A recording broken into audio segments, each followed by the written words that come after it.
Olá pessoal, nessa aula a gente vai falar sobre resolução de sistemas lineares. Lembrem que na aula passada eu dei para vocês uma introdução de sistemas lineares e apresentei alguns problemas que a gente pode transformar eles em sistemas lineares e também falamos um pouco sobre as operações que a gente pode fazer com as linhas de um sistema linear ou com a matriz aumentada que representa esse sistema.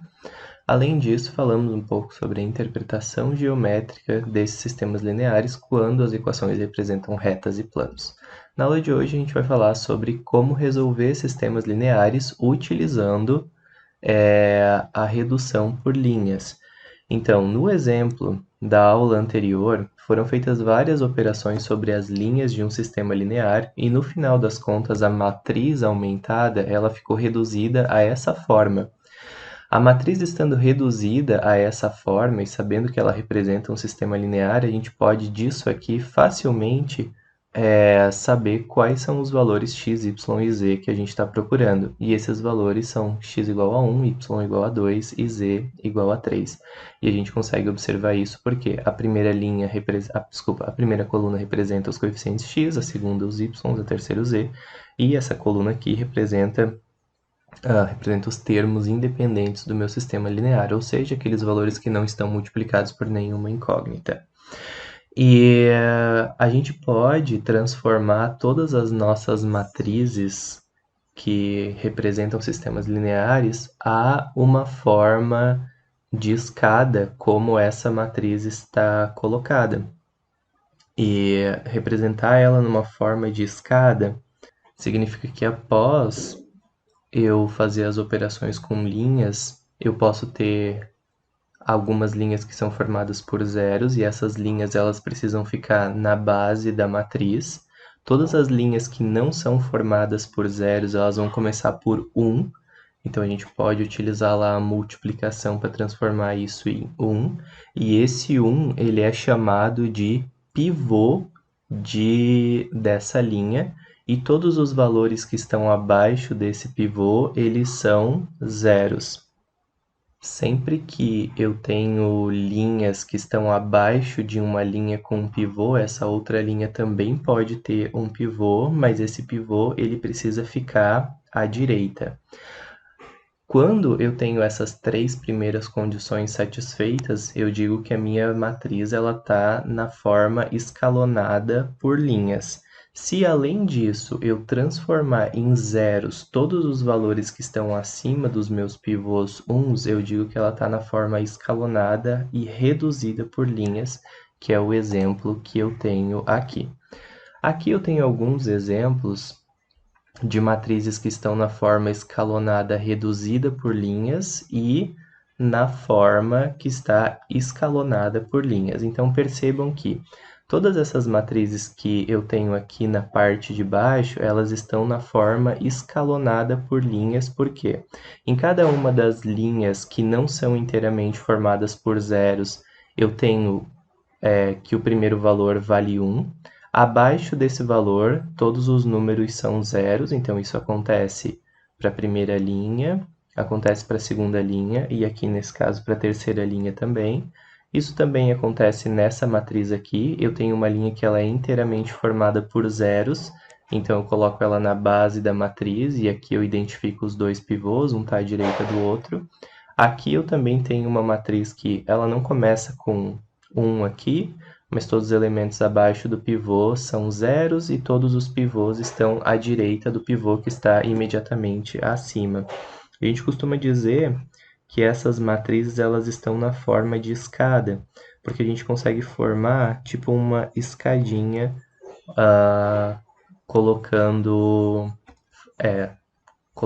desenhando essa escadinha embaixo dos pivôs. Então aqui a gente também tem uma escadinha dessa forma. E aqui a gente tem uma escadinha dessa forma.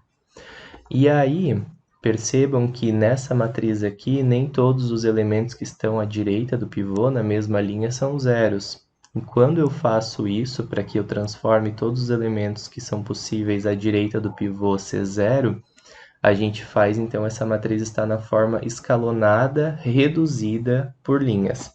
É interessante que as matrizes estejam nessa forma, porque a partir do momento que elas estão em uma dessas duas formas, a gente consegue resolver o sistema linear que é associado a essas matrizes de uma forma muito fácil. Então, vamos olhar, por exemplo, para essa matriz que está aqui em cima. Vamos dizer que essa linha representa os x, essa linha representa os coeficientes do y e essa do z.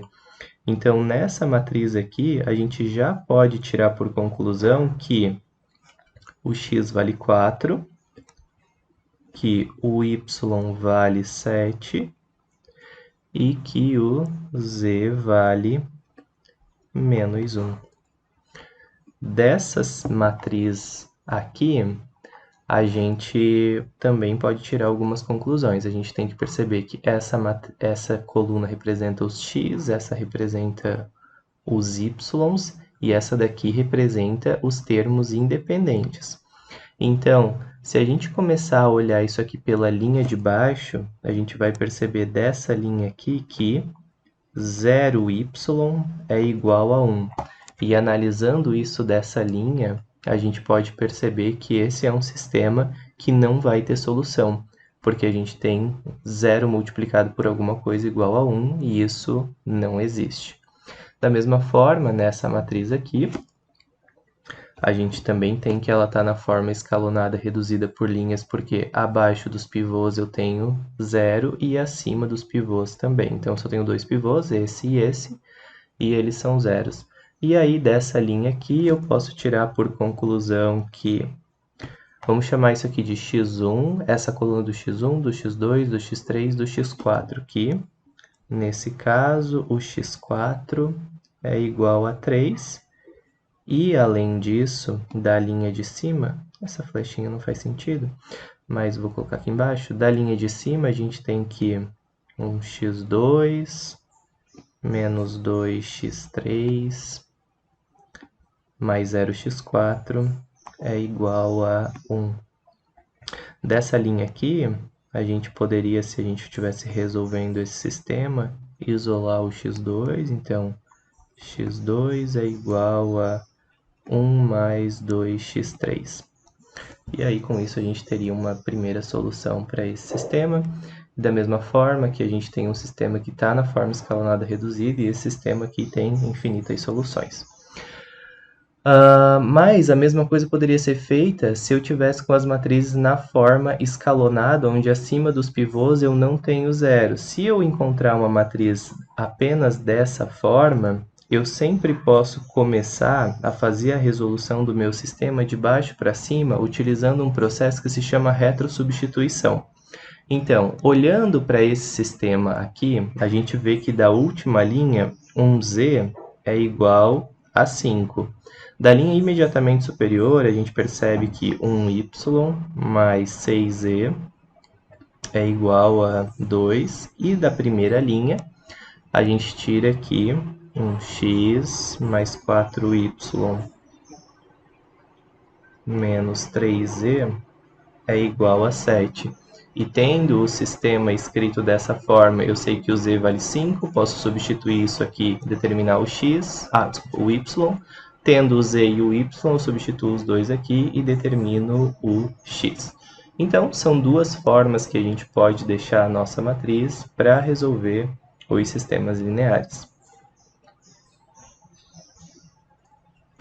E aí a gente vai, então, ver agora ou aplicar as operações elementares sobre as linhas de um sistema, ou mais especificamente sobre a matriz aumentada, para que a gente coloque os nossos sistemas lineares nessa forma que é fácil de a gente resolvê-los. Então, lembra que uma das coisas que eu posso fazer são multiplicar uma linha por uma constante não nula, trocar duas linhas entre si e somar um múltiplo de uma linha com outra linha. E aí, temos aqui alguns exemplos para serem resolvidos. O primeiro é um exemplo de uma matriz 3×3.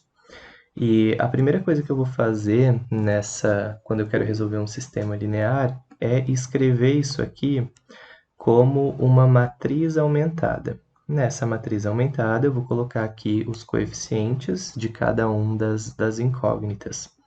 E eu chamei essa matriz de A0 para dizer que, só para ir nomeando as matrizes, então, tipo, aqui a matriz A0 é onde eu não fiz nenhuma operação, depois eu vou ter a matriz A1, A2 e assim por diante, só para eu não deixar matrizes soltas aqui. Então, aqui eu vou ter 1, 2, 1 e 12. Aqui eu vou ter 1, menos 3, 5 e 1. E por último, 2, menos 1, 3 e 10. E aí agora, a minha intenção é deixar essa matriz na forma reduzida por linhas. Para deixar ela na forma reduzida por linhas, eu tenho que ter em mente que eu preciso, num primeiro momento, estabelecer um pivô e esse pivô precisa ser 1. Então, na primeira linha, eu pego esse valor aqui e tomo esse valor como base para zerar todos os valores que estão abaixo dele. Então, eu quero zerar esse 1 e esse 2 utilizando as operações com linhas que eu posso fazer. Para zerar esse valor 1 que está aqui, o que eu posso fazer é multiplicar a primeira linha por menos 1 e somar com essa linha, porque menos 1 mais 1 vai zerar esse valor aqui. E com isso eu vou substituir toda a segunda linha, mas vou manter a primeira linha exatamente como ela está. Então, eu vou traduzir isso aqui do lado na seguinte operação. Eu vou fazer menos a linha 1 mais a linha 2, e com isso eu vou substituir a linha 2. Com isso, eu vou criar uma matriz A1 que vai representar a primeira operação que eu fiz para modificar esse sistema linear. A primeira linha vai ficar exatamente igual, e a segunda linha a gente vai substituir por essa operação aqui, que é menos a linha 1 mais a linha 2. Então, menos 1 mais 1 dá 0. Depois, menos 2 menos 3, isso dá menos 5. Depois, menos 1 mais 5, 4. Depois, menos 12 mais 1, menos 11. Depois disso, a gente precisa zerar esse valor que está aqui embaixo do 1, porque todos os números que estão abaixo desse pivô precisam ser zeros. Então, a gente vai aproveitar a mesma matriz e vai fazer isso. Para eu zerar esse valor aqui, tomando como base esse pivô aqui, o que a gente pode fazer é multiplicar esse daqui por menos 2. Então, é isso que nós vamos fazer.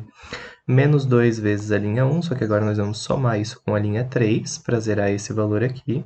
E depois disso, substituir a linha 3.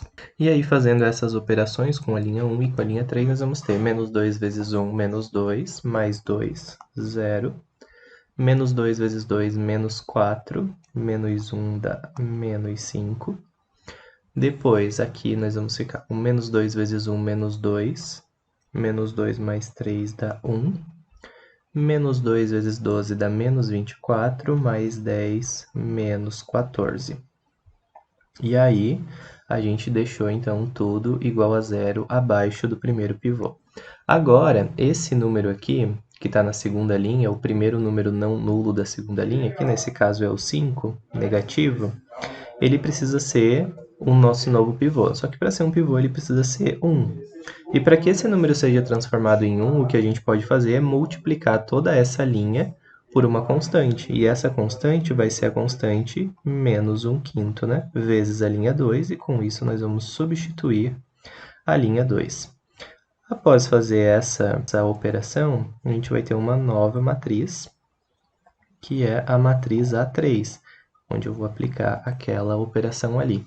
A primeira e a terceira linha vão ficar iguais, e a segunda linha a gente vai trocar por menos 1/5 dela. Então, 1/5 vezes 0 é 0, 1/5 de menos 5 é 1, aqui a gente vai ficar com menos 4/5, e depois a gente vai ficar com 11/5 positivo. A linha de baixo continua igual.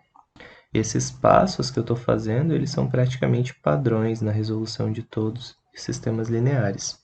Agora, para deixar na forma de escada, a gente determina que isso aqui é o nosso pivô, nesse 1, e a gente zera os valores que estão abaixo dele, ou seja, esse 5 tomando a linha 2 como referência.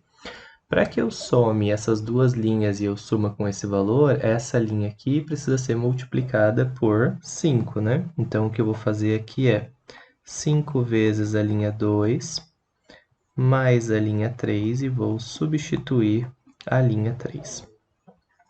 Então, eu vou ter uma nova matriz, que é a matriz A4.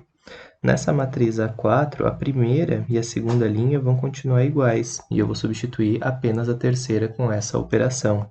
Então, 5 vezes 0 mais 0 dá 0.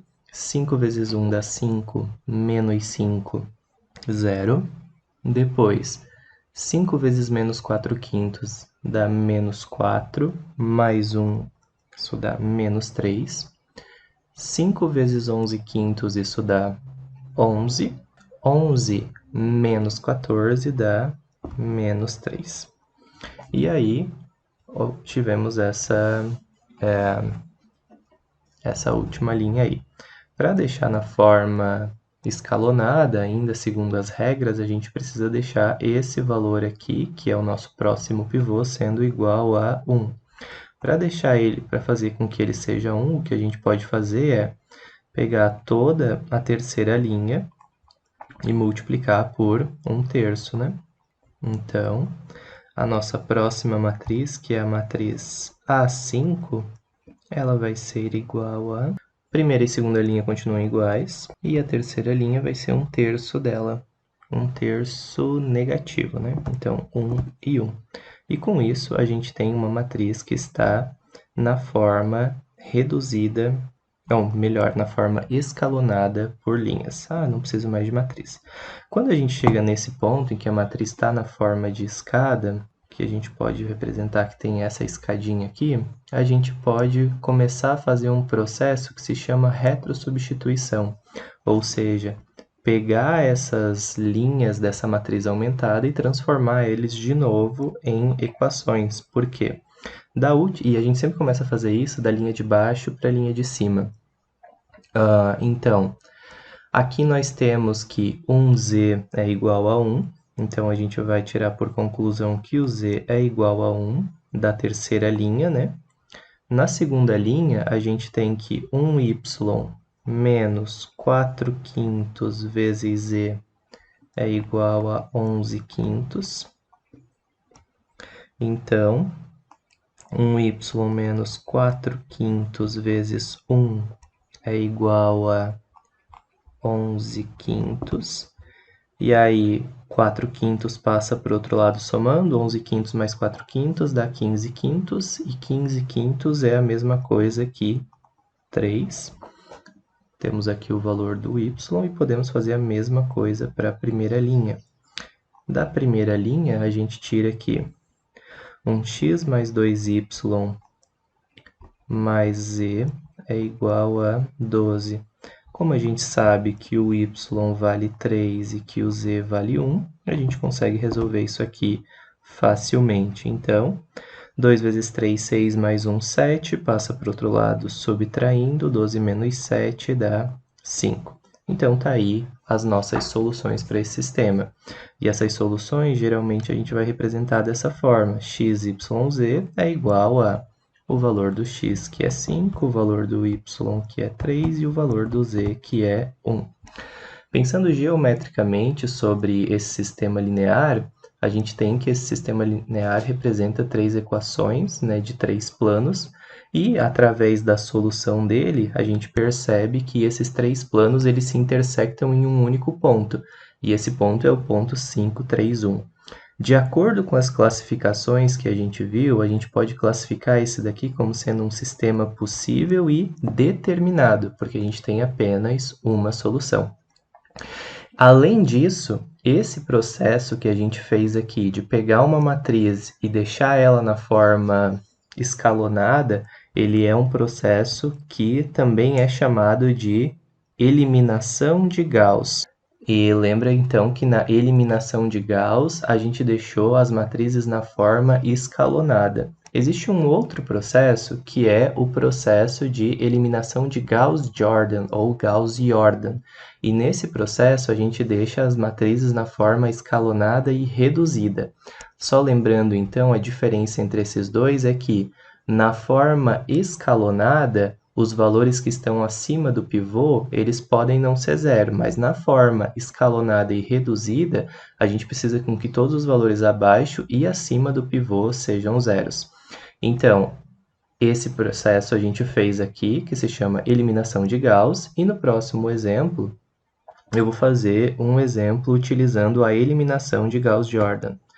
O processo ele começa exatamente igual ao anterior. A gente começa escrevendo uma matriz aumentada para o sistema. E nesse caso a gente tem 1, 2, menos 1 e 2. E aí a gente pega na primeira linha, tem esse número aqui como sendo pivô, precisamos zerar todos os valores que estão abaixo dele. Para zerar esse valor que está aqui, a gente pode fazer menos 2 vezes a linha 1 mais a linha 2 e com isso substituir a linha 2. E aí a gente vai fazer essa operação então. Vamos ter uma matriz que eu chamo de A1. A primeira linha vai continuar sendo igual, 1, 2, menos 1 e 2. A segunda linha vai ser substituída por essas operações. Então, menos 2 vezes essa linha, nós vamos ter menos 2 mais 2 e dá 0 aqui. Menos 2 vezes isso dá menos 4, menos 3 dá menos 7. Menos 2 vezes 1 dá 2, mais 5, 7 positivo. Menos 2 vezes 2 dá menos 4. Menos 4 mais 11, isso dá 7 também. Aí agora a gente já pode aproveitar e zerar esse valor que está aqui, tomando como base esse pivô que está aqui. Então, o que a gente pode fazer aqui é pegar menos uma vez a linha 1, mais a linha 3 e substituir a linha 3. Fazendo isso, nós vamos ter menos 1 mais 1, 0. Menos 2 menos 5, menos 7. Menos 1 vezes menos 1 dá 1, mais 6, 7. Depois, menos 2 mais 9 também dá 7. E aí temos essa matriz aí. Eu vou continuar essa resolução aqui em cima.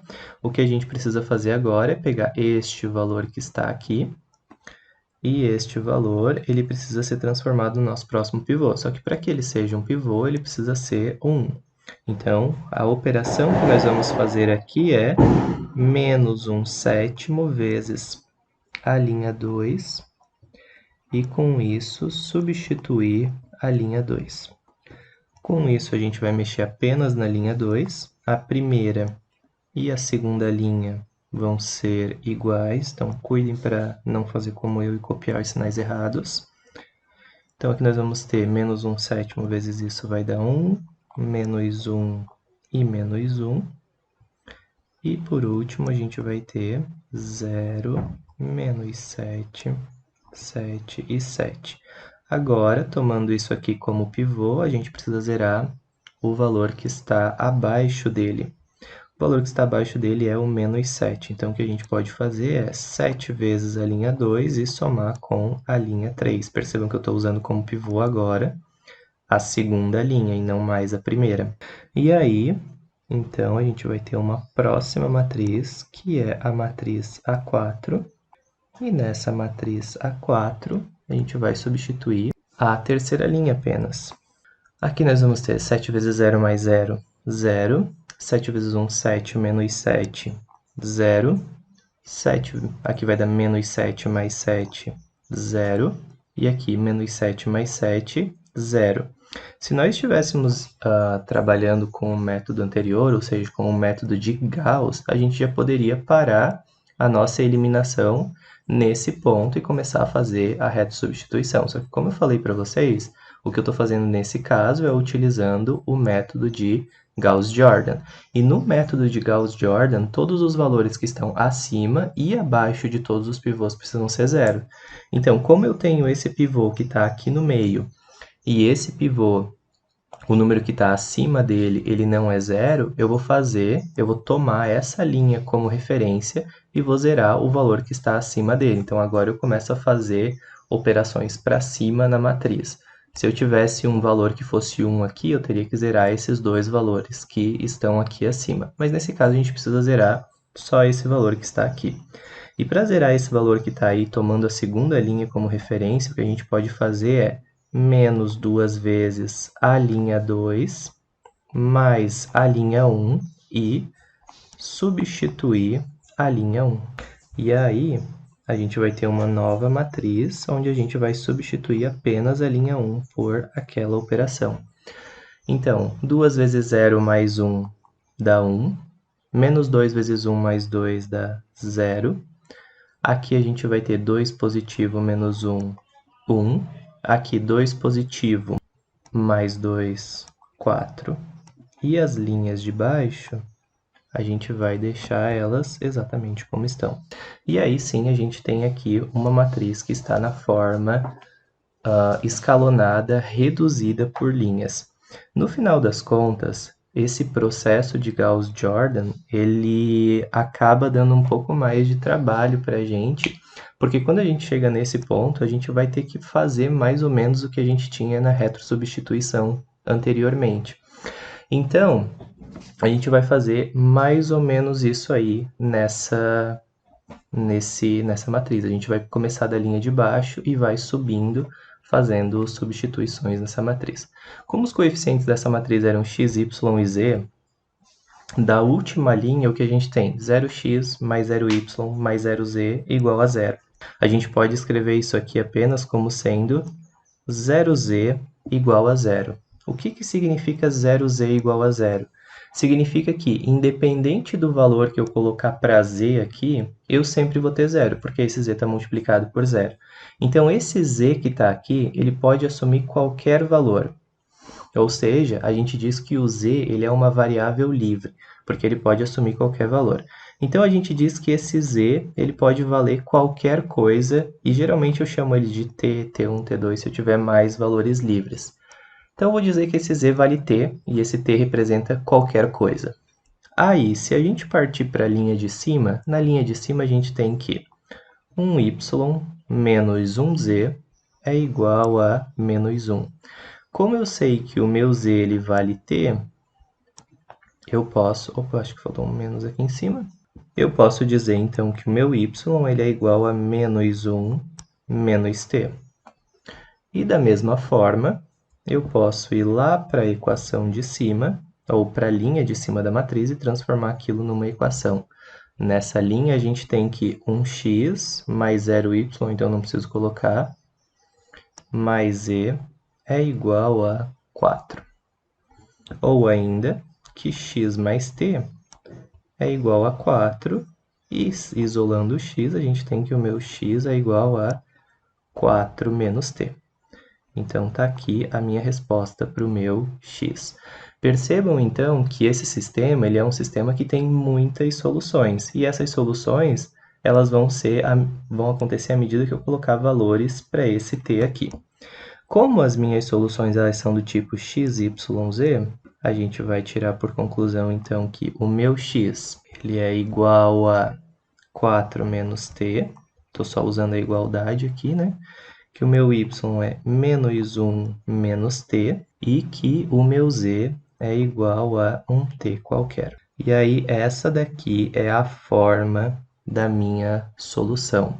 Pensando nesse problema geometricamente, a gente tem que isso aqui representam 3 planos e que essa solução que a gente encontrou é a intersecção entre esses planos.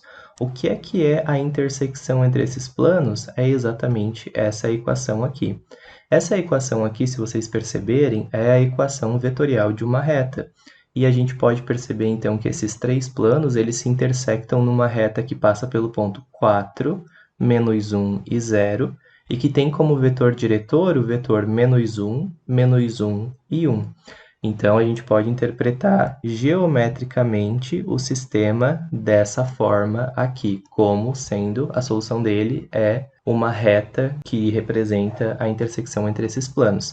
Além disso, segundo as classificações que foram dadas na última aula, esse daqui é um sistema possível, mas indeterminado. porque ele é um sistema que tem muitas soluções. Então tá aí mais um exemplo de resolução de sistemas para vocês, e nesse exemplo aqui a gente utilizou o método de Gauss-Jordan. No anterior, a gente utilizou um método de Gauss ou a eliminação gaussiana, que é a mesma coisa. Então vocês podem escolher, quando vocês forem resolver os exemplos de vocês, qual deles vocês acham que é mais conveniente para vocês utilizarem, a não ser que o problema esteja exigindo que vocês utilizem algum dos dois métodos. Além desses dois exemplos, eu gostaria de dar um outro exemplo de resolução de um sistema para vocês, e agora é um sistema homogêneo. Um sistema homogêneo é aquele sistema onde a parte independente do sistema ela sempre vai ser igual a zero. E aí eu quero fazer a resolução desse sistema com vocês para chamar atenção para alguns fatos sobre isso daqui. A primeira coisa que a gente sabe sobre esse sistema é que uma solução possível para ele, uma solução possível de cara que a gente tem para isso aí é a solução 0000. Se eu substituir o w, o x, o y e o z por zero, eu vou ter uma solução. Só que pode ser que esse sistema ele tenha mais soluções. E para a gente saber se ele tem outras soluções, a gente vai precisar utilizar algum dos métodos anteriores para determinar quais são essas outras soluções. Então, vamos lá. Na primeira coluna, a gente tem os w's. Como aqui não tem w, a gente pode colocar um zero aqui. Depois, a gente tem a coluna do x, onde nós vamos ter um 2, um 2, um 4 e um 0. No segundo caso, a gente vai ter 1 aqui, 0 para x, menos 1 para y, menos 3 para z e 0 na parte independente. E depois, menos 2, 1, 3, menos 2 e 0. E aí, a gente precisa que aqui na primeira linha nós tenhamos um pivô. Então, a primeira coisa que eu vou fazer é trocar a linha 1 pela linha 2, que é a coisa que eu posso fazer, e aí esse pivô aqui já vai ser convenientemente 1. Então, a primeira operação, trocar a linha 1 pela linha 2. Feitas essas trocas e tomando esse 1 aqui como pivô, a gente precisa zerar esse menos 2 aqui. Para zerar esse menos 2, o que a gente pode fazer é multiplicar a primeira linha por 2 e somar com a terceira linha, e com isso substituir a terceira linha. Então, vamos ter uma próxima matriz, aqui era para ser 1 e aqui para ser 2.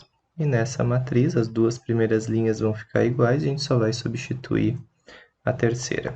E aqui vamos lá, 2 vezes isso mais menos 2 vai dar 0, 2 vezes 0 mais 1 dá 1, 2 vezes menos 1 dá menos 4, mais 3, 1. Depois, 2 vezes menos 3 dá menos 6, menos 2, menos 8, e 2 vezes 0 mais 0 dá 0. E aí, a gente precisa fazer com que esse valor que está aqui agora seja um 1. Então, a gente tem duas opções possíveis aqui.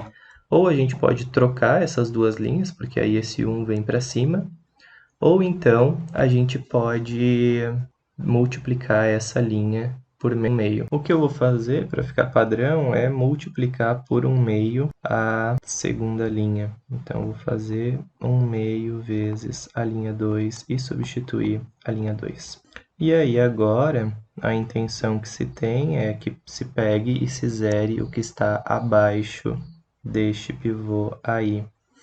Para zerar o que está abaixo desse pivô, o que a gente pode fazer é menos a linha 2 mais a linha 3 e substituir a linha 3.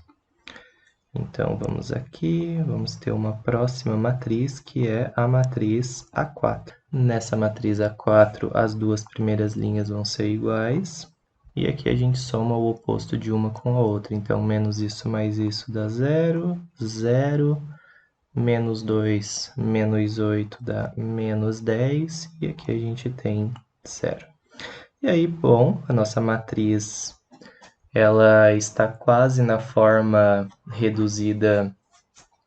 Para que ela esteja na forma reduzida, a gente só precisaria transformar isso aqui num número 1, né?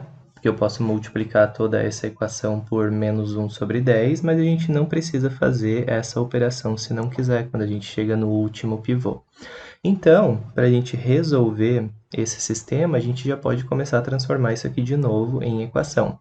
Da linha de baixo, a gente tem que menos 10 vezes z, que é a última incógnita, é igual a zero. Para que isso seja possível, o meu z tem que ser zero. Então, sabemos que o z vale zero. Outra coisa que a gente tem é, na segunda linha, a gente tem que...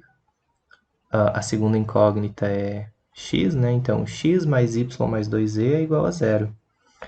X mais y mais 2z igual a zero. A única coisa que a gente sabe é que o z é igual a zero. Então, isso aqui vai sumir e a gente vai dizer, então, que o x ele é igual a menos y. O que que isso significa? Que o meu x ele vai depender desse valor y. E esse valor y ele vai ser uma variável que é independente, ou vai ser uma variável que é livre, porque qualquer valor y que eu colocar aqui, aí sim eu vou obter o valor do x. Então, eu vou dizer que o meu y ele vale um valor qualquer, ou seja, que ele vale um t qualquer. Se o meu y vale um t qualquer, então o meu x vai valer um menos t, porque eu disse que o x ele depende do y, e como y vale t, então nós vamos ter isso. E aí, partindo para a equação da linha de cima, a gente encontra aqui agora não é x, a primeira variável que a gente tem é w. Então, que w mais menos y, ou seja, w menos y menos 3z é igual a zero. Eu sei que o y vale t, então nós vamos ter w menos t. Como z vale zero, isso aqui vai sumir, isso tudo igual a zero, ou seja, o meu w vale um t qualquer. E aí, a gente sabe que a nossa solução ela tem 4 incógnitas nesse caso. Ela tem a incógnita w, x, y e z. E aí a gente coloca isso aqui. Então, o w ele vale t, o x vale menos t, o y vale t e o z vale zero. Então, essa é a solução do meu sistema linear. Essa solução, ela está indicando que esse sistema linear ele é um sistema possível e indeterminado, porque eu vou ter muitas soluções à medida que eu vou colocando valores de t. E a gente também pode interpretar isso aqui como um objeto que a gente conhece a equação. Como isso aqui é uma equação vetorial que tem apenas um parâmetro, a gente pode dizer que isso aqui é a equação vetorial de uma reta, só que essa reta está no R4 agora, porque eu tenho 4 componentes. Essa reta ela passa pela origem, ou seja, pelo ponto 0, 0, 0, e tem como vetor diretor o vetor 1, menos 1, 1 e 0, que são os valores que estão multiplicando o t aqui. E aí eu trouxe esse exemplo para mostrar para vocês que um sistema linear homogêneo, ele é um sistema que sempre vai ter uma solução, que é a solução 0, 0, 0. Óbvio é essa solução. Mas pode ser que esse sistema ele tenha muitas outras soluções. E uma das coisas que a gente pode tirar por conclusão desse exemplo é que se o sistema ele tiver mais incógnitas do que ele tem de equações, ele vai ter que obrigatoriamente ter mais soluções do que apenas a solução 0, 0, 0, que também é chamada de solução trivial. Então, o teorema 2.2.3, ele diz exatamente isso, que um sistema linear homogêneo com mais incógnitas do que equação sempre vai possuir uma infinidade de soluções. E aí, os sistemas homogêneos, eles podem ter uma solução, eles sempre vão ter solução, né? Mas eles só vão ter uma solução quando a gente tiver o mesmo número de equações e de incógnitas, só que não significa que, se eu tiver o mesmo número de equações que eu tenho de incógnitas, eu vou ter um sistema com uma única solução. Pode ser que número de equações e de incógnitas iguais signifique apenas uma solução. Certo, gente? Então, o objetivo dessa aula foi aplicar as operações com linhas para resolver sistemas lineares, deixando os sistemas ou as matrizes relacionadas ao sistema na forma escalonada, ou então na forma escalonada reduzida por linhas. E depois disso, a gente também viu esse exemplo aqui sobre os sistemas homogêneos, para a gente sempre lembrar, então, que os sistemas homogêneos sempre vão ter uma solução que é chamada de solução trivial. Existe um outro vídeo que eu fiz no semestre passado, e esse vídeo tem a resolução de vários outros sistemas, caso vocês não se sintam seguros ainda para resolver sistemas lineares. E eu vou deixar o link desse vídeo também na descrição desse. Se for possível, assistam esse vídeo que tem vários exemplos de resolução de sistemas lineares, considerando casos diferentes, onde a gente tem poucas equações e muitas incógnitas, e do contrário, muitas incógnitas e poucas equações. Um bom trabalho a todos e entrem em contato comigo sempre que vocês precisarem de ajuda ou então com o monitor. Até o próximo!